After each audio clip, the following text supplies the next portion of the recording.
طرف لے جائیے. اور صرف کسی پر بس نہیں کیا سَتَجِدُنِي إِن شَاءَ اللَّهُ مِنَ الصَّابِرِينَ.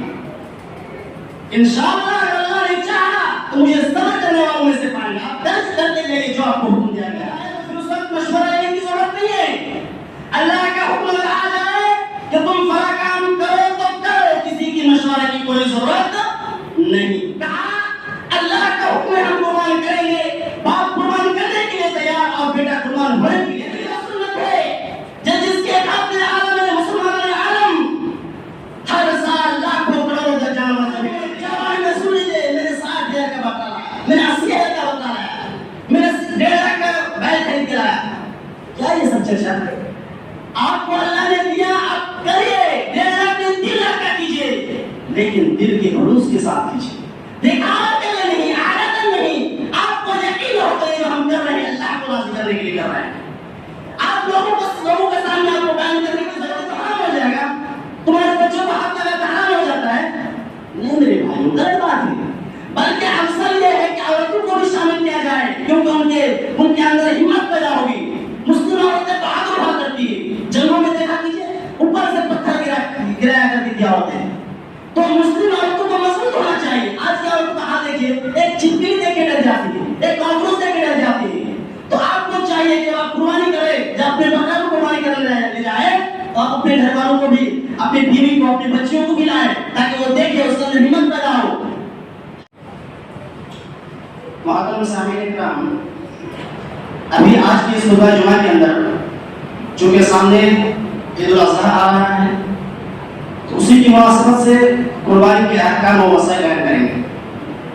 قربانی کے کیا احکام ہیں, کیا مسائل ہیں, کس قسم کے جانور خریدنا چاہیے اور خریدتے وقت کیا کیا چیز دیکھنی چاہیے, یہ ساری چیزیں انشاءاللہ بیان کرنے کی کوشش کریں گے. اللہ سے دعا ہے کہ ہمیں صحیح کہنے اور کہنے کے ساتھ ساتھ اس پر عمل کرنے کی توفیق عطا فرمائے. آمین. محترم سامعین, ایک قربانی جو ہم آپ کر رہے ہیں یہ ہر امتوں اور ہر قوم میں یہ مشہور رہی ہے. ایسا نہیں ہے کہ صرف ہم ہی پر یہ لاگو ہوا ہے, یا ایسا نہیں ہے کہ صرف ہم ہی اس کو کر رہے ہیں اور اس سے پہلی امت بچ گئی تھی یا نہیں کر رہی تھی. جتنے بھی امتیں تھی سارے لوگوں نے قربانی کی. جیسے کہ اللہ رب العالمین نے ارشاد فرمایا وَلِكُلِّ أُمَّةٍ جَعَلْنَا مَنْسَكًا لِيَذْكُرُوا اسْمَ اللَّهِ عَلَىٰ مَا رَزَقَهُم مِّن بَهِيمَةِ الْأَنْعَامِ, کہ ہم نے ہر امت میں قربانی کو مقرر کیا اس لیے کہ لوگ ان جانوروں میں اللہ رب العالمین کا نام لیں, اللہ رب العالمین کا ذکر کریں جو اللہ رب العالمین نے انہیں دیا بہیمۃ الانعام میں سے. امام مفسرین اکرام اس کی تشریح کرتے ہوئے فرماتے ہیں کہ اس آیت کی تشریح ہے کہ صرف اس امت ہی میں نہیں بلکہ اس سے پہلے کی امتوں اور قوموں میں بھی یہ قربانی مشہور تھی. لہذا پتہ یہ چلا کہ قربانی اس دور میں ہی نہیں بلکہ پہلے کی امتوں میں بھی مشہور تھی, اور اسی کو اللہ رب العالمین نے برقرار رکھا اور اسلام میں اس کو مشہور کر رہا ہے. چنانچہ سورہ کوثر کے اندر کیا فرمایا فَصَلِّ إِلَىٰ رَبِّكَ وَانْحَرْ, تم اپنے رب کے لیے نماز پڑھو اور قربانی کرو. لہذا پتہ یہ چلا کہ قربانی ہمارے اور آپ کے لیے ضروری ہے, ہمارے آپ کے لیے مشہور ہے. لیکن کہ یہ فرض ہے یا سنت ہے, بات یہاں پر پھنسی ہے. تو آپ کو بتا دوں کہ مفسرین اکرام نے فرض, علماء اکرام میں سے کسی نے اس کو فرض نہیں قرار دیا ہے. اللہ کے نبی صلی اللہ علیہ وسلم نے فرمایا کہ یہ سنت ہے, سنت ابراہیمی, فرض نہیں ہے. یہ عام سنت ہے, بعض لوگوں نے سنت مؤکدہ کہا, باقی یہ عام سنت, کچھ لوگوں نے عام سنت کہا, بعض لوگوں نے سنت مؤکدہ کہا. لیکن نبی اکرم صلی اللہ علیہ وسلم نے مشروع کہا, جیسے نبی صلی اللہ علیہ وسلم نے فرمایا من وجد ساعة ان يضحي فلم يضحي فلا يحضر مصلينا, جس کے اندر یہ طاقت ہو کہ وہ قربانی کر سکتا ہے اور انہوں نے قربانی نہیں کی تو ہمارے مسلم میں نہ آئے, ہمارے مسلم میں, ہماری اجتماع میں نہ آئے نماز پڑھنے کے لیے. اگر اللہ نے طاقت دے رکھی ہے تو آپ قربانی کریں, کیونکہ یہ سنت ابراہیمی ہے. اب جانتے ہیں کہ یہ سنت کہاں سے آئی ہے؟ جیسے ہم نے پاپا بتایا کہ سنت ابراہیمی. دراصل جب ابراہیم علیہ السلام نے بڑھاپے کی عمر میں اللہ سے گڑگڑا کر فریاد کر کے اولاد مانگی اور ایک اولاد پیدا ہوا جس کا نام حضرت اسماعیل علیہ السلام ہے. جب وہ بڑے ہوئے کھیلنے کودنے کی عمر کو پہنچے، اس عمر کو پہنچے تو وہ کھیل کود سکتے ہیں، باپ کے ہاتھ بڑھا سکتے ہیں. اس وقت قوم میں دیکھتے ہیں کہ وہ اپنے بیٹے کو ذبح کر رہے ہیں، اپنے بیٹے کو ذبح کر رہے ہیں. ایک بات اس کے بیٹے کے سامنے رکھی اور کہا بیٹا سنو، میں نے خواب دیکھا. اور انبیاء کرام کی خواب جو ہوتا ہے وہ وہی ہوا کرتی ہے. کہا میں نے خواب دیکھا کہ میں تمہیں ذبح کر رہا ہوں، بتاؤ تمہاری کیا رائے ہے؟ کہا یا ابا افعل ما تؤمر، قربان نہیں ایسے بیٹوں پر. کیا کہا؟ اے میرے والد محترم، جو آپ کو حکم دیا گیا آپ کر جائیے. اور صرف کسی پر بس نہیں کیا، کہا ستجدنی انشاءاللہ من الصابرین. انشاءاللہ اگر اللہ نے چاہا تو مجھے صبر کرنے والوں میں سے پائیں گا. آپ درج کرتے گئے جو آپ کو حکم دیا گیا. ایک بات یاد رکھیں کہ یہاں پہ جو ابراہیم علیہ السلام پوچھے تھے، کہا خواب دیکھے، خواب دیکھنے کا بیٹے سے پوچھا. اللہ رب العالمین نے خواب کے ذریعے سے بتایا کہ ذبح کر رہا ہوں. پوچھا یہاں پہ انہوں نے اس کو یہ بتانے کے لیے پوچھا کہ میں تمہیں ذبح کر رہا ہوں، نہ کہ اس لیے کہ مطلب تم کو جو ہے تمہاری مرضی ہے تو کرے یا نہیں تمہارا کرے. پتہ یہ چلا کہ ہمیں اور آپ کو اگر اللہ کا حکم آ جائے تو اللہ کے حکم کے سامنے سارے چیزوں کو چھوڑ کر اللہ کے حکم کو بدلانا ہے. اگر اللہ کا حکم ہو جائے تو پھر اس وقت مشورہ لینے کی ضرورت نہیں ہے. اللہ کا حکم اگر آ جائے کہ تم فلاں کام کرو تو کرو، کسی کی مشورے کی کوئی ضرورت نہیں. آج اگر ایسا نہیں ہے کہ اگر ہم بڑے ہوں گے، ہمارے والدین اللہ نے حکم دیا کہ والدین کے ساتھ احسان کرو، تو ہم جا کے بیوی سے پوچھے اے محترمہ تم بتاؤ والدین کو گھر میں رکھے کہ بھگا دے. اس وقت مشورہ لینے کی ضرورت نہیں ہے. آپ جیسے اللہ رب العالمین نے کہا کہ والدین کے ساتھ اطاعت کرے تو کرنا ہے، کسی کی اجازت کی ضرورت نہیں، کیونکہ اللہ نے آپ پر لازم کر دیا. چنانچہ اس آیت میں حضرت ابراہیم نے جو مشورے کے طور پر کہا تھا تو صرف ان کو بتانے کے لیے کہ وہ اس کو پتہ چلے کہ میں تمہیں ذبح کر رہا ہوں. چنانچہ بیٹا بھی بہت نیک اور شریف تھا، کہا کہ یا ابتی افعل ما تؤمر، آپ کو جو حکم دیا گیا آپ کرتے جائیے. ایک بہت ہی بھیانک عالم تھا، بڑا ہی آزمائش کا معاملہ تھا. قرآن نے اس کو کیا ان هذا لهو البلاء المبین سے تعبیر کیا. باپ اپنے بیٹے کو، جو بیٹا بڑھاپے کے عمر میں ملا، آپ غور کریں اگر کسی کا بچہ پیدا نہ ہو اور فریادیں کر کے لوگوں کے پاس دعائیں کروا کے، مولویوں کے پاس دعائیں کروا کے ایک بچہ لے، اب اس کو اگر اللہ کہہ دے کہ تم اللہ کی راہ میں قربانی کرو تو آپ تیار ہوں گے؟ وہ بڑھاپا آخری عمر کو پہنچ گیا، بچہ کی کوئی امید نہیں ہے، ایک بچہ دیا قربان کرنے کے لیے تیار ہو گئے. کہا اللہ کا حکم ہے ہم قربان کریں گے، باپ قربان کرنے کے لیے تیار اور بیٹا قربان ہونے کے لیے تیار. چنانچہ حضرت ابراہیم علیہ السلام بیٹے کو لے کر مینا کے میدان میں چلتے ہیں، ساتھ میں لے کے چلتے ہیں. جاتے ہوئے بیٹا اسماعیل ابراہیم کو کہہ رہا ہے ابو جان یہ جو میرا کتا ہے اس کو آپ اتار دیجیے، اس کو اتار دیجیے اور مجھے آپ ذبح کر دیں گے، قربان کر دیں گے تو قربان کر کے ہمارے اسی کتے میں آپ مجھے دفنا دیجیے گا. پتہ نہیں آپ کے پاس کپڑا ہے کہ نہیں تو آپ اسی میں مجھے دفنا دیجیے گا. دیکھیں میرے بھائی، بیٹا کو علم ہے تو میں ذبح کرنے جا رہا ہوں، بیٹا کہہ رہا میرا کتا اتار دیجیے، اسی میں مجھے دفنا دیجیے گا. چنانچہ ابراہیم علیہ السلام جب مینا کے قریب گئے، جمرات کے قریب پہنچ کر ان کو پیشانی کے بل لٹا دیا، پیشانی کے بل اپنے پہلوؤں کے بل لٹا دیا، سامنے نہیں رکھا کہ شاید کہ بیٹا کا چہرہ دیکھ کے ہاتھ کانپنے لگے، پیشانی کے بل میں لٹا دیا. چھری چلانے والے تھے، آسمان سے آواز آئی یا ابراہیم قد صدقت الرؤیا، ابراہیم تو نے خواب کو سچ کر دکھایا، جو تو ہم نے تم سے کہا وہ کر کے دکھایا، تمہیں اب اس کو ذبح کرنے کی ضرورت نہیں. تم پیچھے تو دیکھو کیا ہے، پیچھے ایک موٹا تازہ میڈک تھا. کہا وہ فقینا بذبح عظیم، ہم نے اسے ذبح کیا، اسے تم ذبح کرو، اسے جو میڈک بھیجا اس کو تم ذبح کرو اور اس کو تمہارے بیٹے کو تم اپنے پاس ہی رکھو. چنانچہ اس بھیڑیا کو مل جائے گا. وہی سنت ہے جو ہم اور آپ آج تک ادا کر رہے ہیں اور قیامت تک ادا کرتے رہیں گے.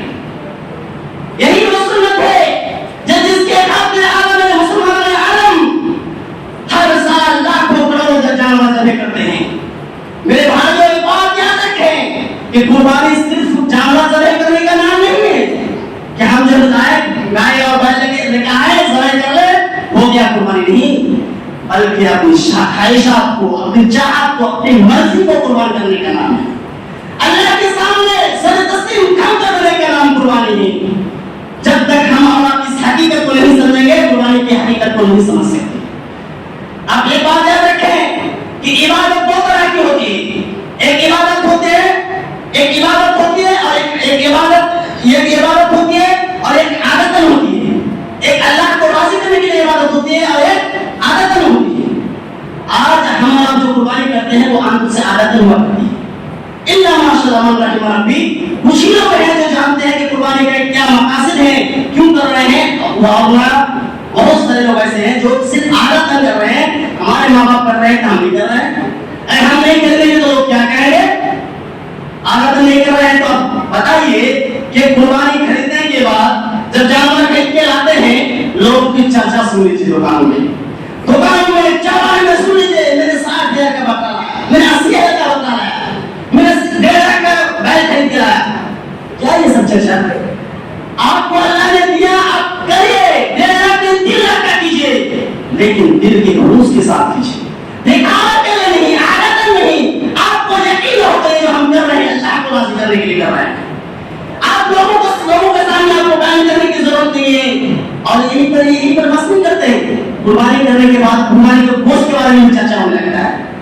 میرے پاس بکرا کا 40 کے جی گوشت ہوا، 30 کے جی گوشت ہوا، تمہارا کتنا ہوا تھا؟ میرے بھائیو اگر آپ عادت نہیں کر رہے ہیں اور اللہ کو خوش کرنے کے لیے کر رہے ہیں تو پھر آپ کو یہ سب باتیں کرنے کی ضرورت نہیں. اب اللہ جانتا ہے آپ کے دل کو، اللہ جانتا ہے آپ کس نیت سے کر رہے ہیں، لہذا اس کو چرچے میں لانے کی کوئی ضرورت نہیں. لہذا میرے بھائیو ہمیں آپ کو ضرورت ہے کہ ہم دل کے بوجھ کے ساتھ کریں.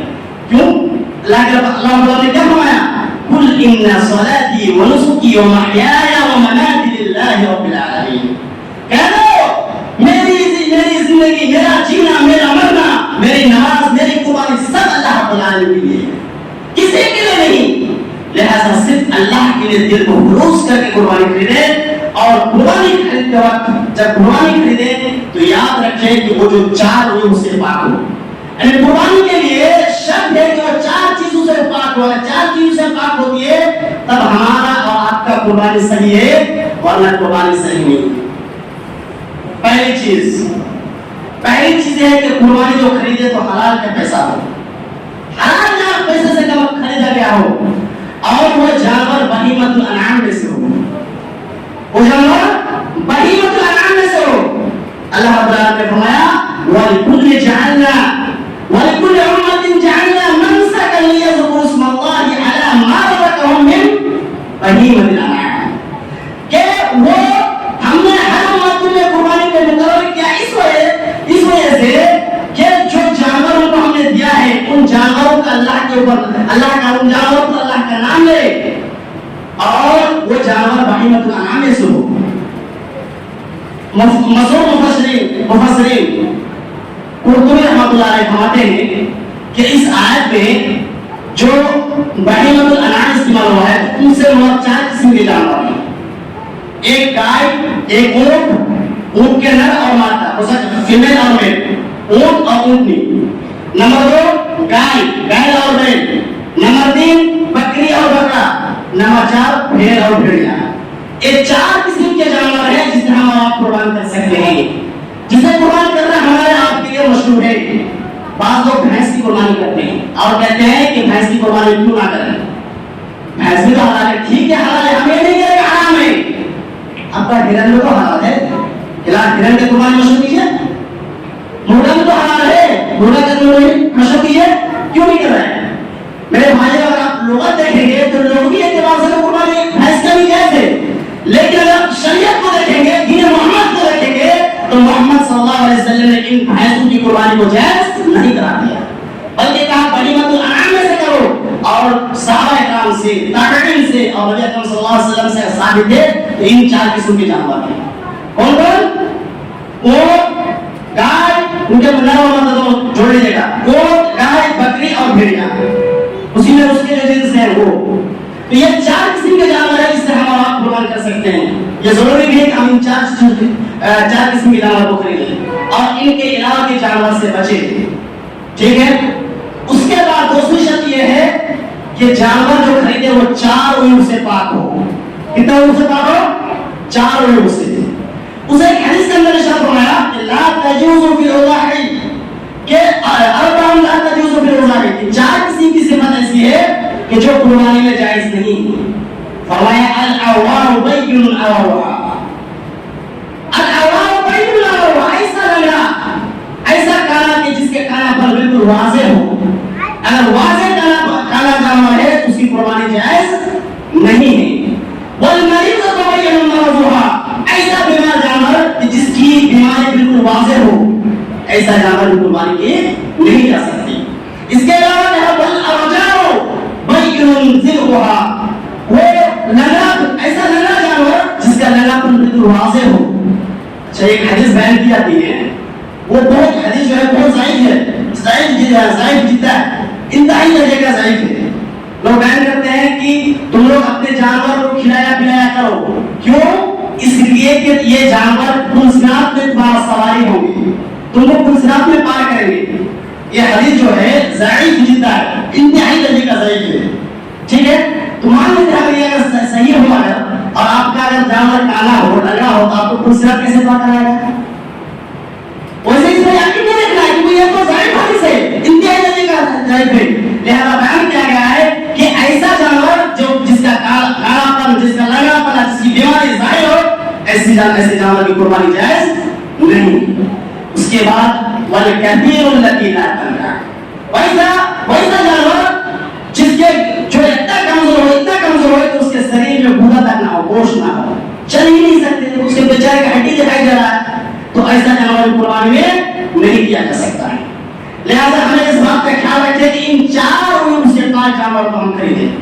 اس کے بعد ایک اور شرط ہے، یعنی تیسری شرط یہ ہے کہ ہم جب قربانی خرید تو دیکھ لیں کہ اس کا وقت ہوا کہ نہیں، سال ہوا ہے کہ نہیں، مسنہ ہے کہ نہیں، وہ جانور دادا ہوا ہے کہ نہیں، اس کے سامنے کا 2 دانت گرا ہے کہ نہیں، یہ دیکھنا بہت ضروری ہے ہمارے لیے۔ اور جہاں تک سال کا معاملہ ہے تو یہ علاقے کے اعتبار سے بدلتا رہتا ہے، کہیں 1 سال کے اندر، کہیں 2 سال کے اندر، 2.5 سال کے اندر، اس طرح کے رہتا ہے۔ لیکن آپ کو دانت دیکھنا ہے کہ دانت آتا ہے کہ نہیں، 2 اگلے کے جو 2 دانت تھے، دودھ کے 2 دانت وہ گرے ہیں کہ نہیں، یہ آپ کو دیکھنا ہے۔ نبی صلی اللہ علیہ وسلم نے فرمایا لا تذبحوا الا مسنع، کہ تم لوگ ذبح مت کیا کرو سوائے مسنع جانور کو، الا ان يعصر عليكم، اگر تم اسی جانور کو نہ پاؤ تو پھر فتذبحوا جزعۃ من الضأن، تب بھی تم لوگ بھیڑیا کو تم لوگ بھیڑیا میں سے جو جزع ہے ایسے جانور کو ذبح کرو۔ یعنی یہ جو 6 سال کے اوپر کا جو بھیڑیا ہے، 6 مہینے کے اوپر کا جو بھیڑیا ہے، ایسے بھیڑی کو آپ لوگ پھر ذبح کر سکتے ہیں اگر ویسے جانور نہ ملے تو۔ لیکن افضل یہ ہے کہ ہم جو ہے مسلح جانور کو قربان کریں۔ تیسری شرط، چوتھی شرط، آخری شرط وہ یہ ہے کہ قربانی کیا جائے تو اس کے وقت پر کیا جائے۔ ایسا نہیں کہ قربانی کے وقت سے پہلے کر لیں یا بعد میں کر لیں، قربانی کے وقت پہ ہی جانور کو قربان کریں۔